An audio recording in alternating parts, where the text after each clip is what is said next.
What happens when two strangers, forced into a marriage neither of them wanted, discover that the only thing more unbearable than duty is desire itself? The first time Lena saw Armin, the rain was falling so hard that the world outside the car window looked like a watercolor painting, blurred, trembling, and unreal. She had been staring at her reflection in the glass, her bridal bangles chiming softly with every nervous movement. A stranger in scarlet silk, 23 years old, and yet she felt ancient, as if every drop of her childhood had been drained away with the mehndi on her palms. Outside, the car rolled through the gates of the Malik estate, a mansion heavy with the scent of rain-soaked roses and old money.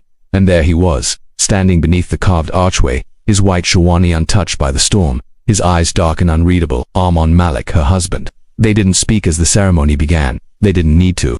The silence between them was already louder than the thunder outside. The story had begun weeks earlier, in a smaller house on the other side of the city, Lena's world before it was swallowed whole by obligation. Her father, once a proud textile merchant, had been drowning in debt.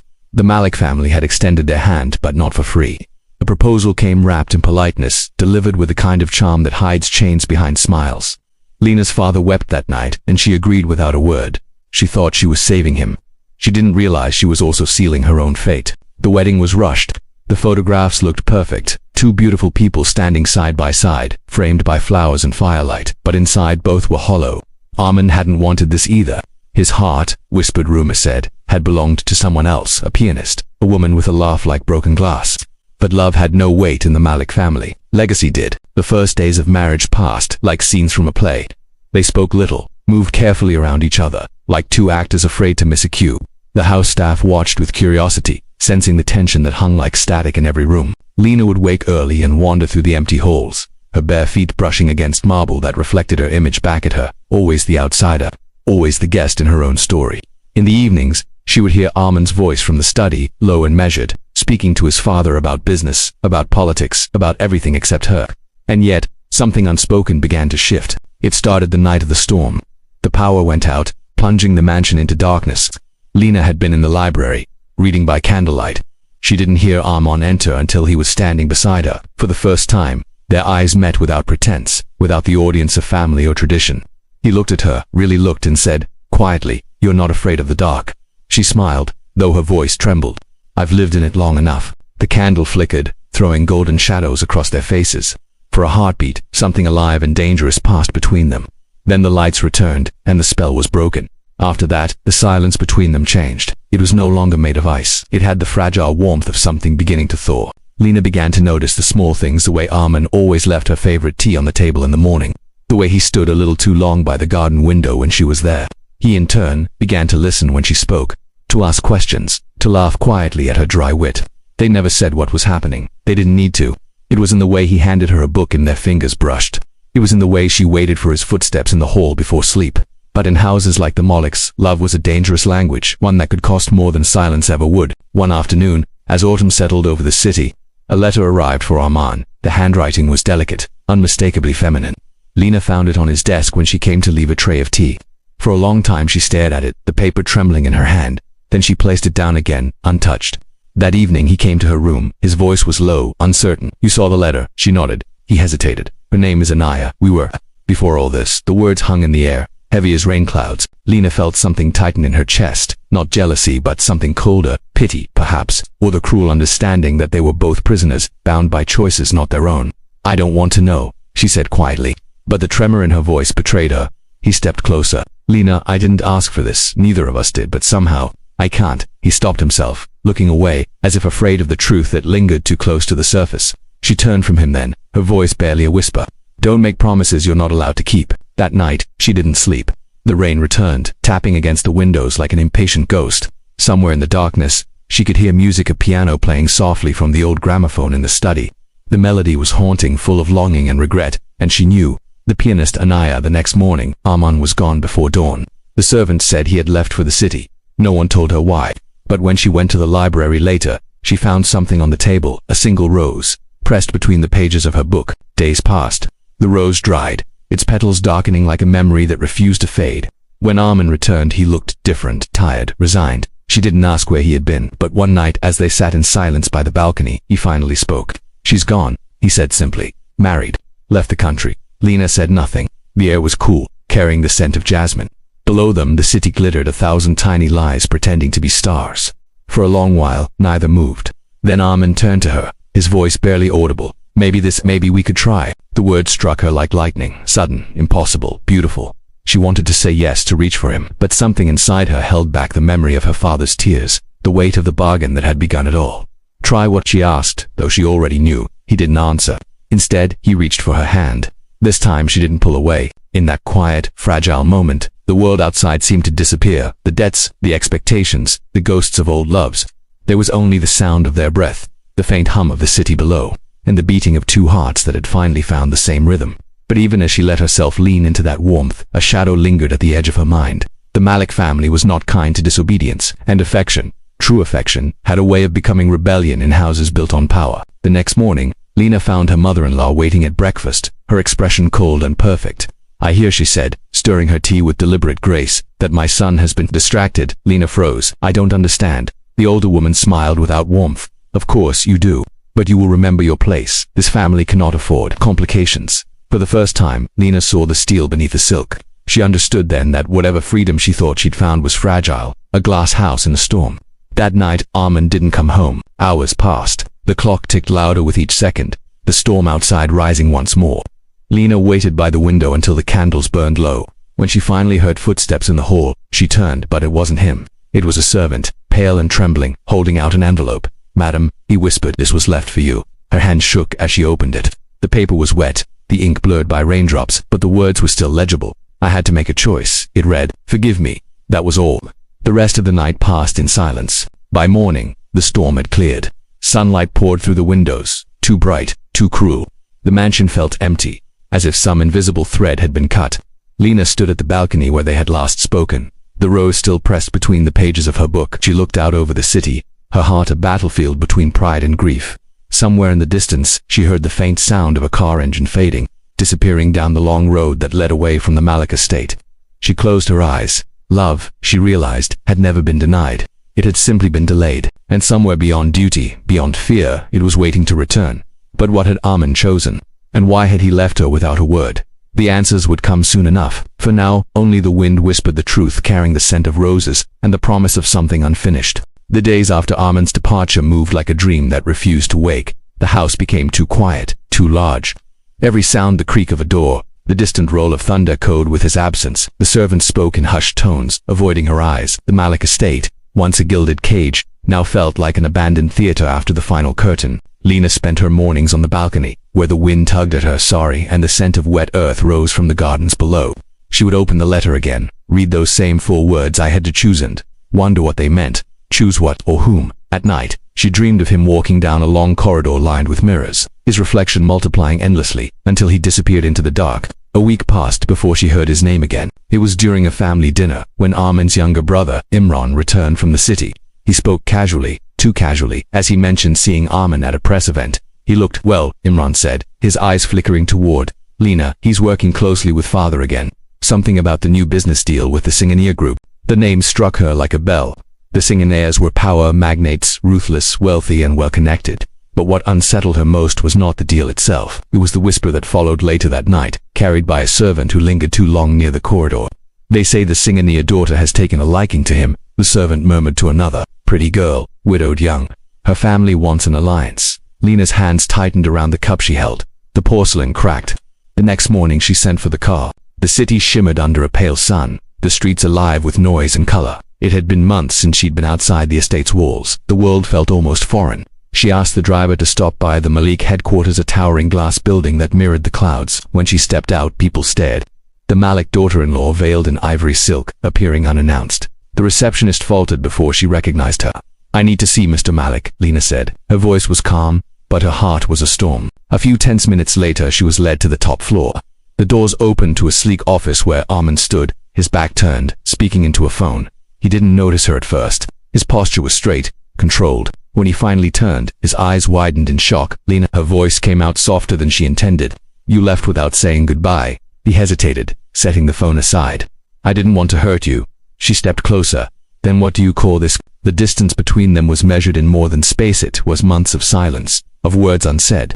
She could see the exhaustion on his face, the weight of choices made under someone else's command. It wasn't supposed to be this way. he said finally. My father, he needed me to handle things. The company was collapsing, and the only way to save it was to sell yourself again. She interrupted, her voice trembling. To another alliance. Armin's silence was answer enough. Lena turned away, her eyes burning. Through the window, the city looked endless, a sea of ambition and deceit. You always said we were both prisoners, but I didn't realize how much you believed it. He moved toward her, his hand almost reaching out before falling back to his side. You think I wanted this, I thought. If I could protect what's left, maybe it would give us a chance to be free later. She laughed bitterly. Later, there's always a later. Security of legacy. The Malik family's favorite excuse. Lena left without another word. That night, as the car wound back toward the estate, the sky cracked open with rain once again. She rolled down the window, letting the wind whip her hair, the cold rain striking her skin like needles. Somewhere deep inside, something broken with it came clarity. If the Malik family used people like currency, she would no longer play by their rules. Days turned into weeks. Armand didn't return, but the house no longer swallowed her. Instead, she filled it with her presence, her voice, her defiance. She began helping the workers in the nearby village, organizing small schools for their children, repairing broken wells. It started as an act of rebellion, but soon it became something else purpose. For the first time, she felt alive, not as someone's daughter or wife, but as herself. Rumors began to spread. That the Malik bride was different. That she spoke to the poor like equals. That she laughed in public, without asking permission.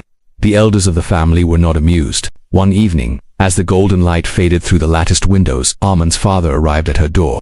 His voice was cold but composed. You are drawing too much attention. This is not your place. She met his gaze, unflinching. Then perhaps your place needs to change. He stared at her for a long moment, then left without another word. But the threat in his silence was clear. That night, the phone rang. It was Armand. His voice was weary. You shouldn't have defied them. My father, he's furious. I'm not afraid of your father, she said softly, only of losing what little truth we still have. There was a pause on the line. Then, quietly, he said, Lena, I didn't marry the Singania woman. The words hit her like a sudden gust of wind. He continued, his voice low, urgent. I couldn't do it. I walked away from the deal. From all of it. Then where are you now? Somewhere safe, for now. But they won't let this go easily. I needed to warn you things might get worse before they get better. And then the line went dead. The following morning, the Malik estate was in chaos. News had spread that Armin had resigned from the company. Overnight, their stock had fallen, deals withdrawn, reputations questioned. The patriarch raged behind closed doors, blaming Lena, blaming love, blaming the defiance that had turned obedience into scandal. But Lena felt none of their panic, only a strange calm. By evening, she made her decision. She would leave. She packed a few clothes, the rose still pressed between pages, and the letter he had written. As she stood before the mirror, she saw not the frightened bride from months ago, but a woman who had endured storms and learned to stand in their center. She slipped out before dawn, her footsteps silent on the marble floors. The guards barely noticed as she passed through the gates. The world outside was waking, mist rising from the fields, the sky bruised with the promise of sunrise. She didn't know where she was going, only that she was done belonging to anyone but herself. But fate, it seemed, was not done with her. A few miles down the road, the car stopped. The driver turned nervously. There's someone ahead, madam. Through the haze, a figure stood in the middle of the road, drenched in rain. It was Armin. He looked different and shaven, his clothes wet, but his eyes, those were the same. The storm swirled around them as she stepped out, the wind whipping their voices away. I told you not to come back, she said, though her voice trembled. I couldn't stay away, he replied. They'll destroy us both if we run separately, but if we stand together. He took a step closer. The rain blurred the space between them until it no longer existed. Lena wanted to believe him. She wanted to believe that love could be enough to defy the empire that had built their cages. But she also knew the world they were up against. You don't know what they'll do, she whispered. Yes, he said, but I know what happens if we don't try. For a long moment, neither spoke. Only the rain filled the silence, relentless, unstoppable. Then she nodded once. They drove away together, leaving the mansion behind like a fading memory. The journey that followed was quiet, almost unreal. They stayed in a small coastal town, where no one knew their names. Days passed in a rhythm unfamiliar to them, simple meals, long walks by the sea, the sound of laughter that no longer felt borrowed.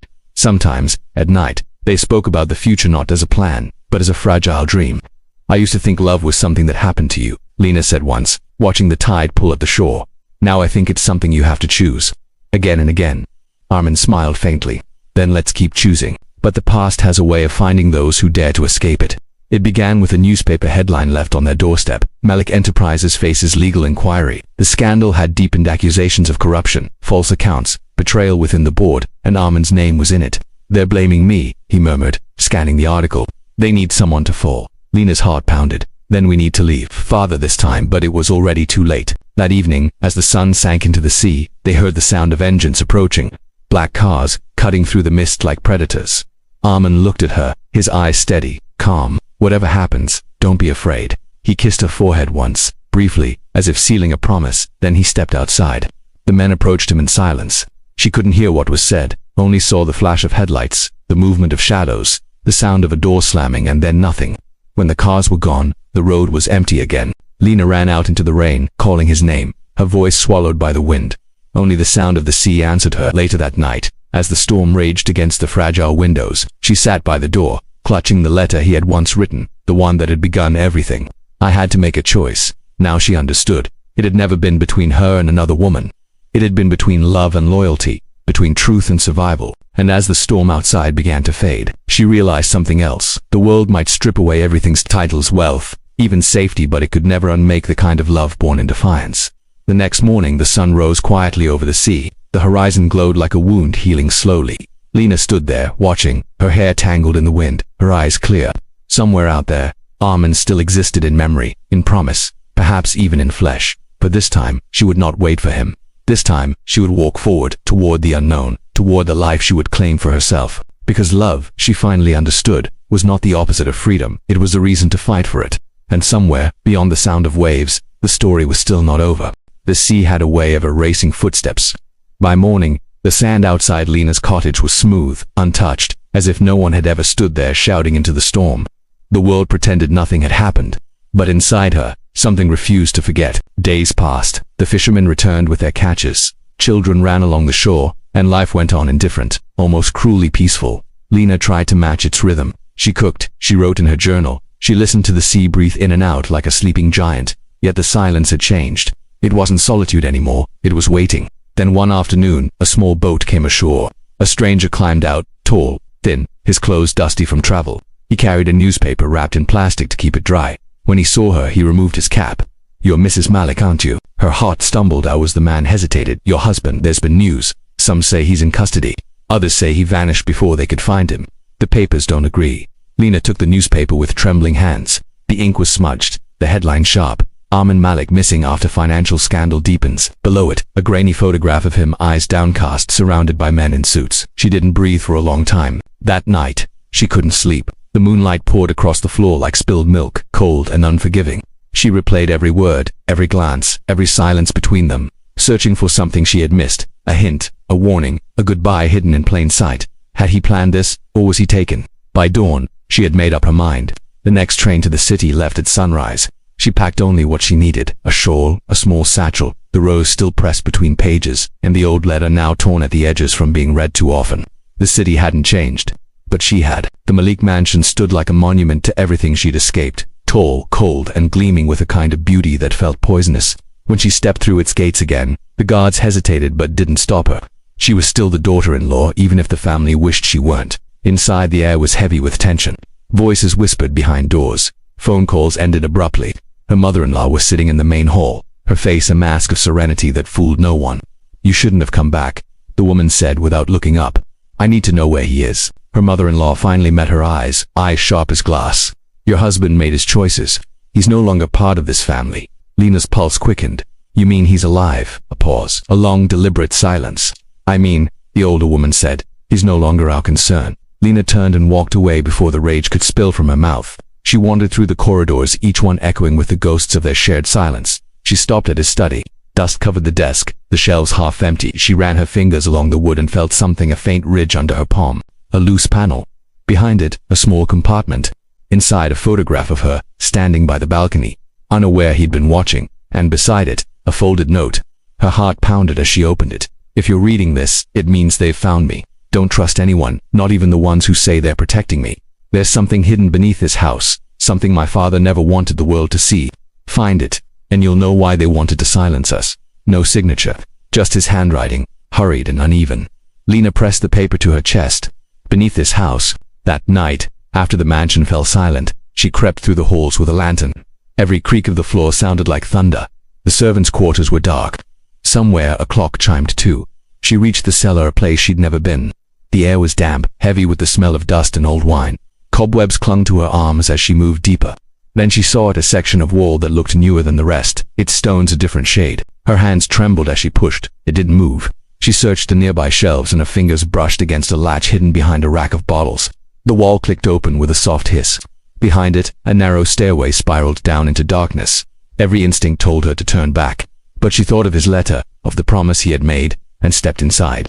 The air grew colder. The walls were lined with old ledgers, rusted filing cabinets, and metal boxes sealed with wax. She picked one up and broke the seal. Inside, documents, contracts, photographs, but not business papers. There were records, names of people, bribes, land deeds stolen from villages, falsified accounts stretching back decades. The Malik Empire had been built not on legacy, but on lies, and Armin had found it. She understood then why he had run.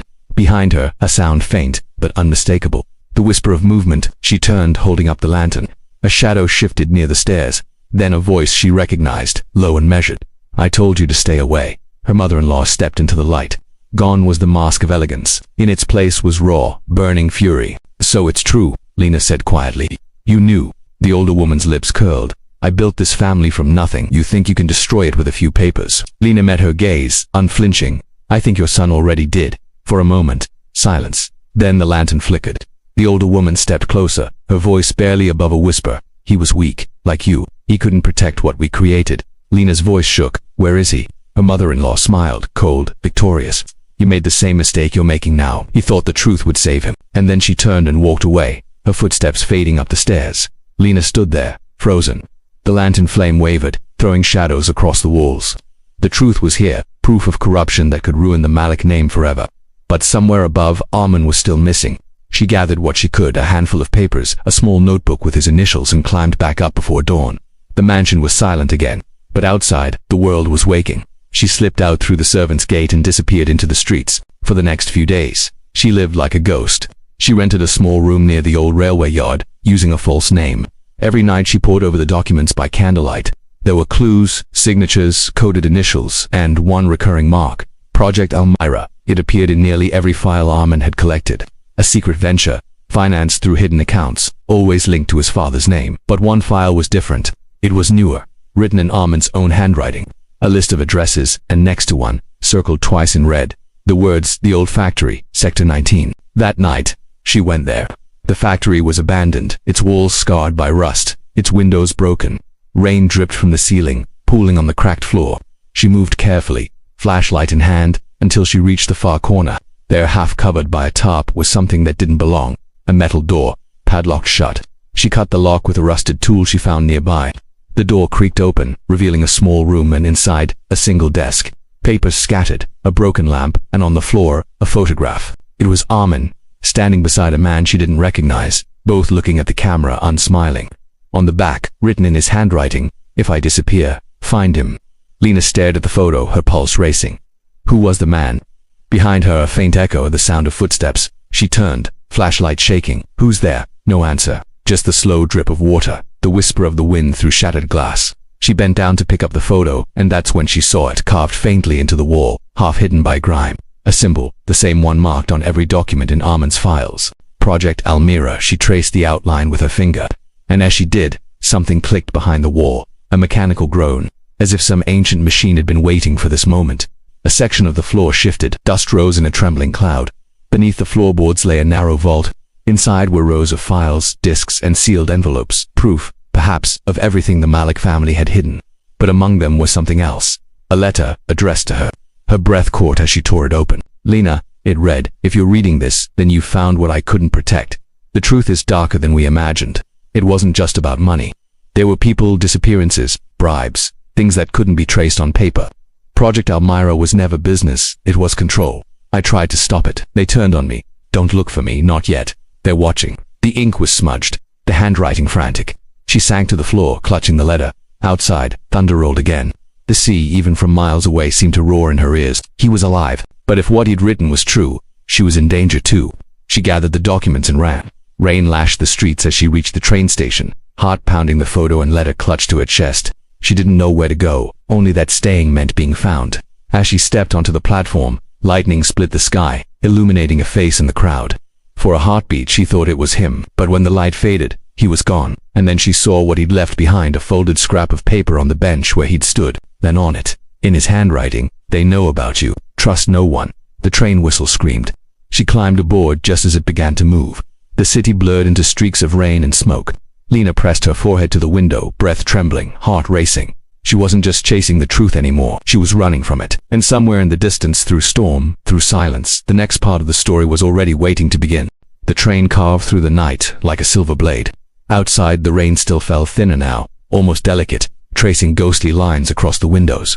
Inside, the rhythmic clatter of wheels filled the air, steady and hypnotic. Lena sat alone by the window, her reflection flickering between the flashes of passing lights. The letter and the photograph lay in her lap, damp from her hands, edges curling like wilted petals. She didn't know where the train was taking her, only that distance was safety for now. Yet with every passing mile, her chest tightened. The farther she went, the more she felt his presence, like a shadow just beyond reach. Armand's warnings echoed in her mind. "They're watching. Don't look for me." But how could she not? Every piece of him, his handwriting, his silences, even the lies pulled her toward the truth he'd died trying to tell. When dawn came, the world outside had turned pale and colorless. The train stopped at a small station, unnamed and forgotten, where the fog hung low over the tracks. Lena stepped off, clutching her satchel. Her shoes sank into wet earth. The air smelled of rust and salt. Somewhere nearby, she could hear the sea again. It felt almost deliberate, as though every road, every escape led her back to the same horizon. She walked until she found a small guest house near the cliffs. The owner, a quiet man with eyes that didn't pry, handed her a key without asking questions. The room was sparse, one bed, a desk, a window facing the sea. She lit the oil lamp and spread Armin's papers across the table. There were patterns she hadn't noticed before, dates, coordinates, initials repeating in strange sequences. At the center of it all, Project Almira. The word itself had started to haunt her. It appeared everywhere, buried in contracts and letters, even coded into financial transfers. And every time it appeared, another name accompanied it, Rafiq Saeed. She pulled the photograph from her bag. The man standing beside Armin, sharp-featured, unsmiling, could easily have been the same. She turned the photo over again, tracing Armin's writing with her fingertip. Find him. By afternoon, she had a plan. She would find Rafiq. She began asking quietly around the town, pretending to be a journalist, researching old business ties.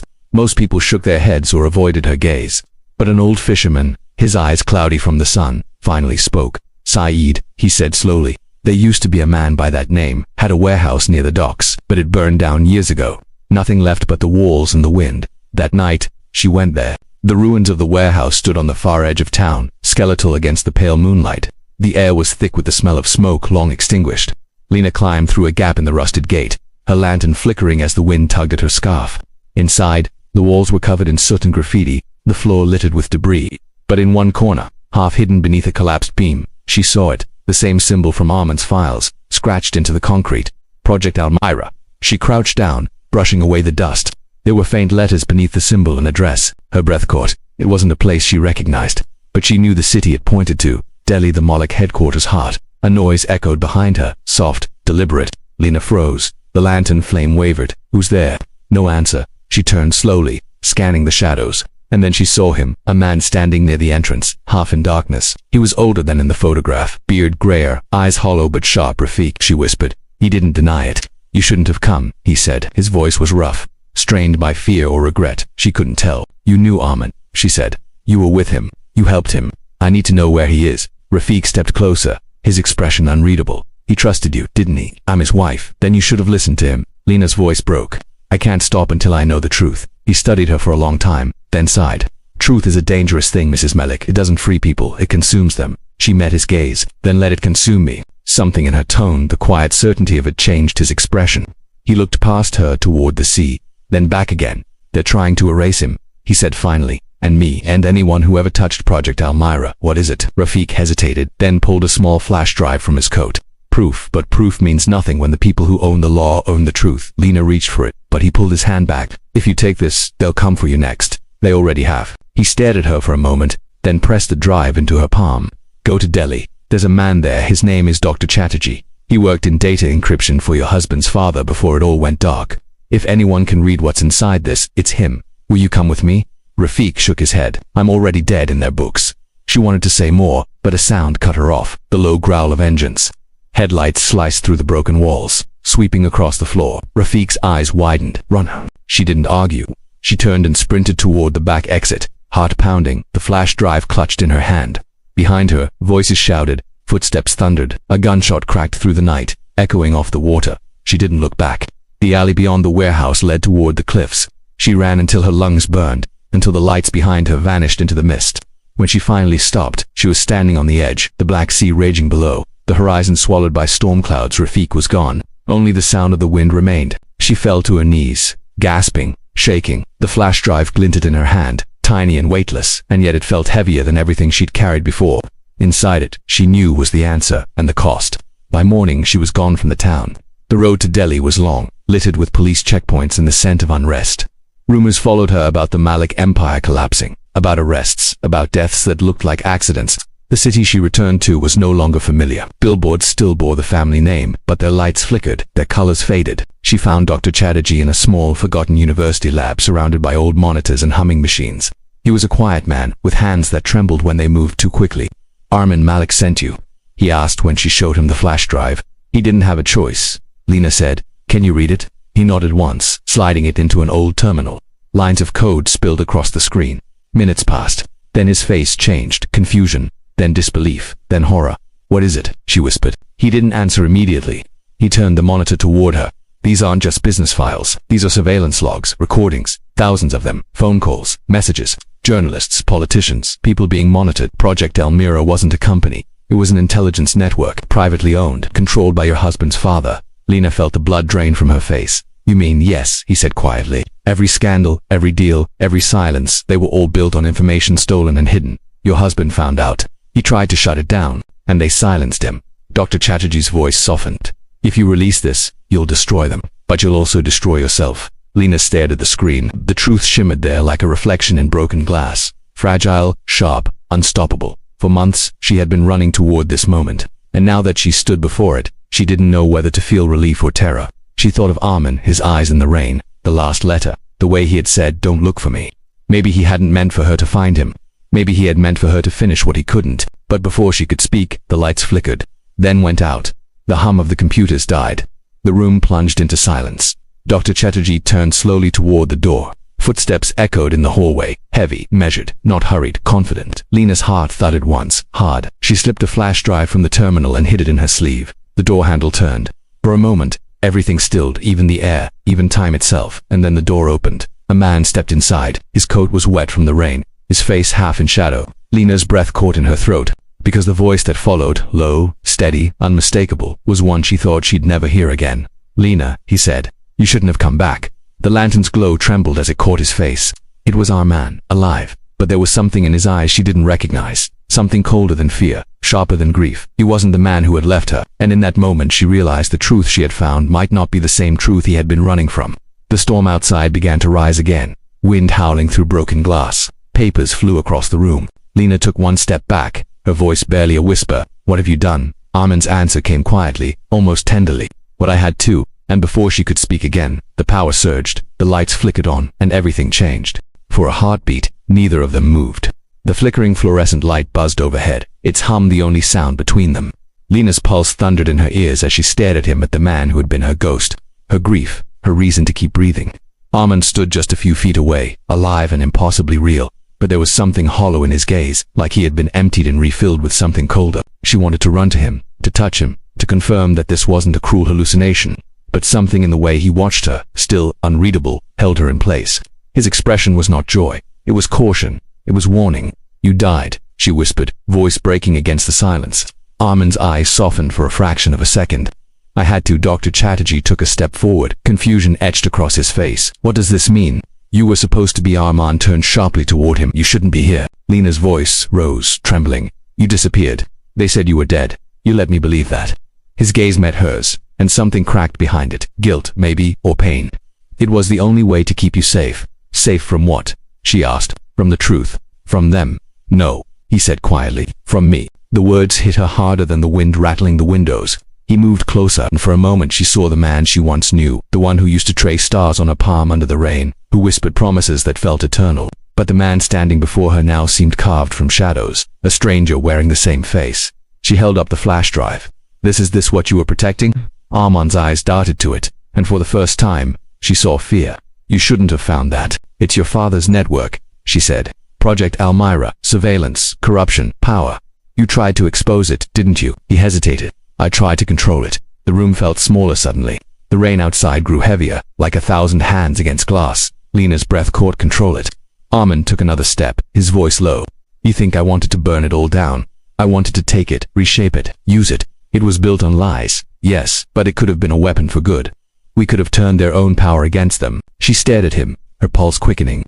That's not what this is about, Armand. This isn't power. It's surveillance, manipulation. You're talking about becoming the very thing you fought. He shook his head slowly. No, you don't understand what's at stake. If we destroy this, others will rise to take its place. Worse, untraceable. At least this way, I can control it, she said, almost laughing through the disbelief. You've already lost yourself to it. His jaw tightened.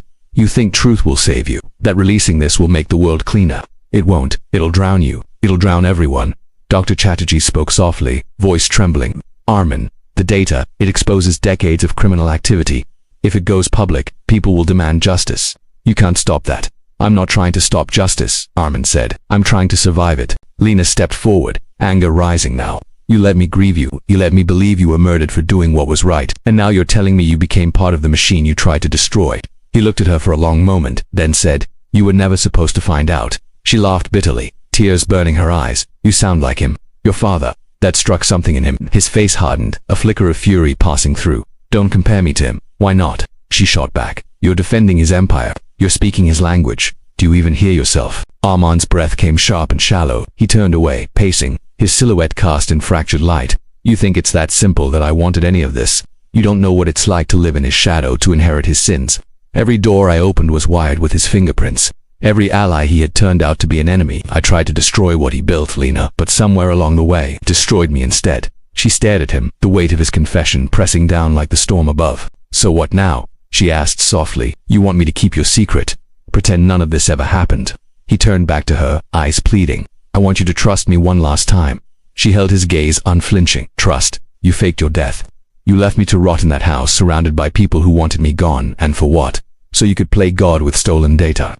The tension in the room snapped like a taut wire. Armand's voice rose for the first time, raw and desperate. Everything I did, everything was for you. The words echoed. Even the rain seemed to pause. He took a step toward her, his expression breaking apart. If I hadn't vanished, they would have killed you too. They already knew you were getting close. I stayed away so you'd live. Lena felt something shift inside her. Part of her wanted to believe him, to see the man she loved beneath the layers of betrayal. But another part, the part that had endured sleepless nights and hollow mornings, whispered that love built on deception was no love at all. Dr. Chatterjee's computer screen flickered again, lines of code running wild. The system had rebooted itself. The flash drive's encryption was unraveling, revealing more than either of them expected. Armand's voice dropped to a whisper. What did you do? Dr. Chatterjee's eyes widened. It's auto-transmitting. The files there being uploaded. Lena froze. To every network connected to this lab, he said. Once it finishes, there's no stopping it. Armand lunged toward the terminal, slamming keys, trying to override the upload. No, it's not ready. They'll twist it, turn it into chaos. Lena reached for him. Armand stopped. He turned to her, eyes wild. You don't understand. If this gets out, the entire government will collapse. People will die, and if it doesn't, she said, then nothing changes. He looked at her, then at the screen, his hands trembling. The upload bar crept closer to completion. 93%. 94, Lena whispered. Armand, you can't save the world by becoming its villain. His breath hitched. For a moment, she thought he might destroy the computer, end it all. But then something in his posture softened, a flash of exhaustion, of surrender. He looked at her with eyes that finally resembled the man she remembered. Maybe you're right, he said. Maybe I already am the villain. The upload hit 100. The screen went black. A low hum filled the air, a signal transmitting, invisible, unstoppable. Somewhere beyond the walls, the world began to shift. Armand sank to the floor, his hands covering his face. It's done, he whispered. There's no undoing it now. Lena knelt beside him. Then face it with me. He looked up, tears mixing with the rain that had started leaking through the cracked window. You don't know what you've done, he said softly. You've unleashed everything I tried to contain. Maybe it needed to be unleashed. Outside, sirens began to wail in the distance, first faint, then rising, converging. Blue and red lights bled into the night sky. Dr. Chatterjee stepped back, his voice barely audible. They're coming. Lena reached for Armand's hand. He didn't resist this time. The storm outside raged louder, wind tearing at the glass until it shattered, shards scattering like stars. The two of them stood amid the chaos, rain pouring through the broken window, screens flickering with fragments of exposed truth. In that storm of revelation, time seemed to dissolve. Armin's voice broke the silence. "If they take me, they'll take you too. Then we'll face them together," she said. He looked at her for a long, silent moment. The corners of his mouth trembled, not quite a smile, but something close to it. "You were always braver than me." The sirens grew louder, closer. Footsteps thundered in the hallway. Armin turned toward the shattered window. "Go now, they won't stop until they find me. I'm not leaving you." "Yes, you are," he said firmly. "You have to tell them why I did it. Promise me you will." Before she could answer, the door burst open. Armed officers flooded the room, shouting orders. Armin raised his hand slowly, calm amid the chaos. Lena stood frozen, the rain soaking through her clothes, the truth burning in her chest like fire. As they led him away, he looked back at her once more, eyes full of everything they'd lost and everything they might still have been. And then he was gone. The room fell silent again, save for the sound of the storm easing outside. The monitors blinked one final time, displaying fragments of what the world was now seeing: faces, documents, confessions, corruption laid bare. Lena stood alone amid the wreckage, her reflection fractured in the shards of glass at her feet. The air felt heavier now, but cleaner, as if the truth had stripped the world bare and left only what was real. Somewhere in the distance, dawn was breaking. She stepped toward the window and watched the first light spill across the city. It was quiet, the kind of quiet that follows a storm, where everything broken still somehow breathes. And as the light touched her face, she whispered, not to the world, not even to him, but to the part of herself that had survived it all. Maybe this was the only way. Behind her, the monitors continued to hum, carrying the truth across oceans and borders. The Malik Empire was falling, but somewhere within the collapse, something else was being born, fragile, uncertain, but real. And for the first time in years, Lena felt it: not relief, not triumph, but the simple, aching peace of knowing that love and truth, however broken, had finally met. Outside, the rain stopped, the world exhaled, and everything went still. The morning after the storm, Delhi looked almost reborn. The air still carried the weight of rain, heavy with the smell of whetstone and smoke, but beneath it was something new, an odd stillness, as if the city itself were pausing to breathe. Traffic moved slower, faces lingered longer, and everywhere, screens glowed with the same headlines: the Malik Files, the network of power and silence exposed. Lena watched from a small tea stall tucked behind the old post office. The television above the counter showed images of the Malik headquarters being raided, voices of newscasters trying to explain what had no clear explanation. Words like scandal, revolution, and betrayal filled the air like static. She stirred her tea absently, the clink of the spoon echoing in her thoughts. For the first time in years, she had nothing to run from. Yet, she didn't feel free. Freedom, she realized, wasn't about escaping danger. It was about learning to live with what remained after the truth tore everything apart. The flash drive, now empty of its secrets, sat in her bag like a relic of a past life. She thought of Armin, his voice, his final look before the door closed between them. There had been something final in it, but also something forgiving. The world now saw him as the betrayer, the architect of a corrupted empire. But she had seen the man beneath it, the one who had tried, however imperfectly, to rewrite his father's sins. Across the city, his name was everywhere. Commentators dissected his motives, politicians swore ignorance, and people whispered his story as if trying to decide whether he was villain or martyr. But Lena knew the truth didn't fit neatly into either word. It never did. She finished her tea and stepped into the street.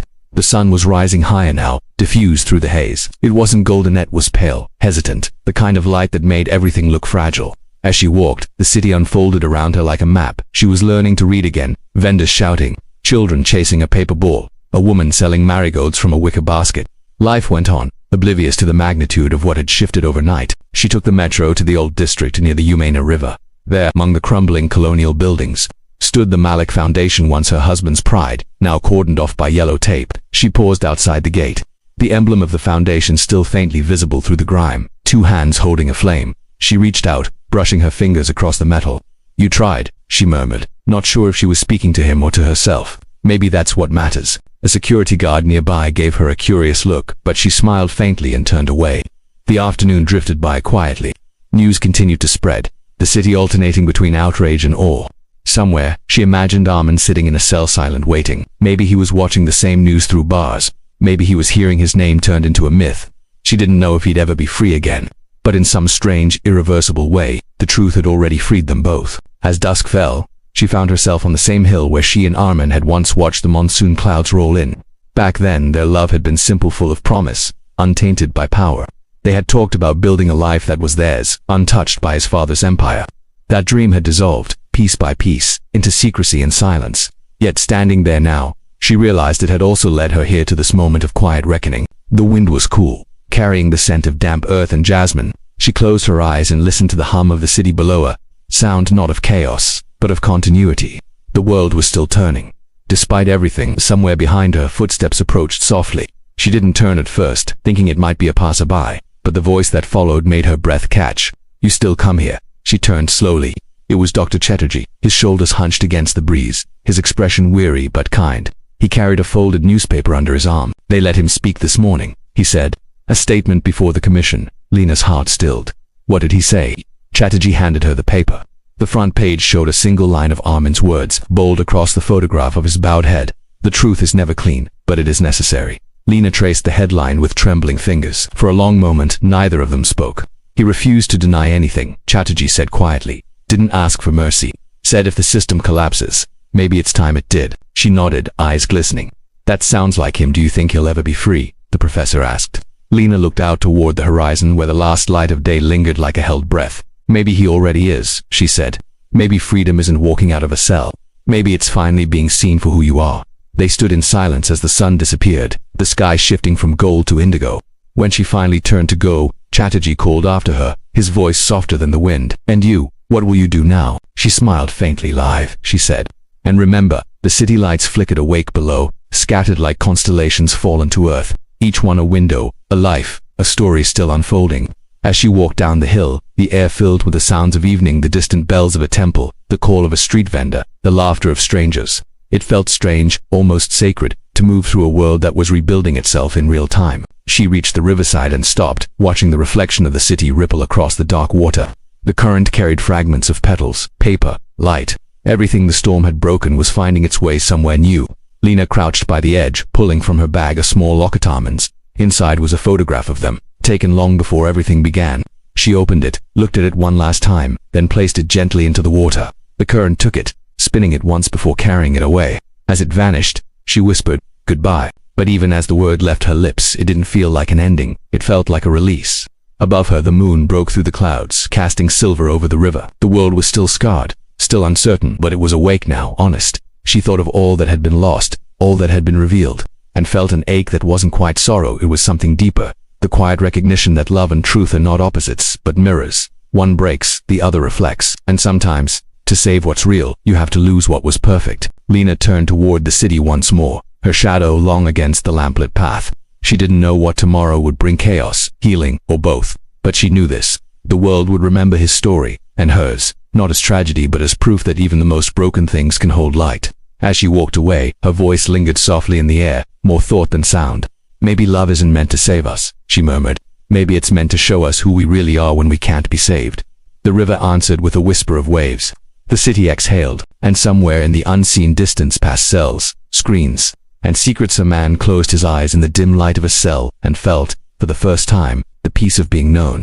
The night deepened, carrying with it a strange serenity. The rain had washed the city clean, but it had also carved something new in its wake, a kind of truth that couldn't be silenced anymore. In that stillness between endings and beginnings, Lena's story became more than survival. It became a reminder that even when we are forced into the choices of others, the heart will always find its own way home. The camera of memory would linger there, the woman walking along the river, the glow of the moon behind her, the faint hum of life returning to a world once built on lies. And as the sound of her footsteps faded, only one question remained, echoing softly through the air. When everything you believed in shatters, what part of you still chooses to love? The screen would fade to black, the last trace of light dissolving into quiet, leaving only that question behind unanswered, eternal, and alive.